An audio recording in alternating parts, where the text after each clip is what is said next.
अस्सलाम वालेकुम। शाकिर किसान टिप्स का शॉर्ट्स। इसमें हम आपको सिर्फ इतना ही दिखाएंगे कि हमने शुरू की है साथ कैटल फार्मिंग।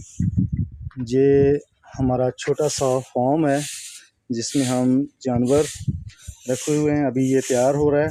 वो आपको साथ ही एक बड़ी चारा डालने वाली, वो जिसको हम खुरली कहते हैं, वो बन रही है। तो शॉर्ट बनाने का मकसद कि आर्चर्ड फार्मिंग के साथ हम जो डेयरी फार्मिंग का काम भी कर सकते हैं, जो कि काफ़ी मुनाफाबख्श साबित हो सकता है, क्योंकि हम बागात में सब्ज़ियां और चारा जात लगा सकते हैं।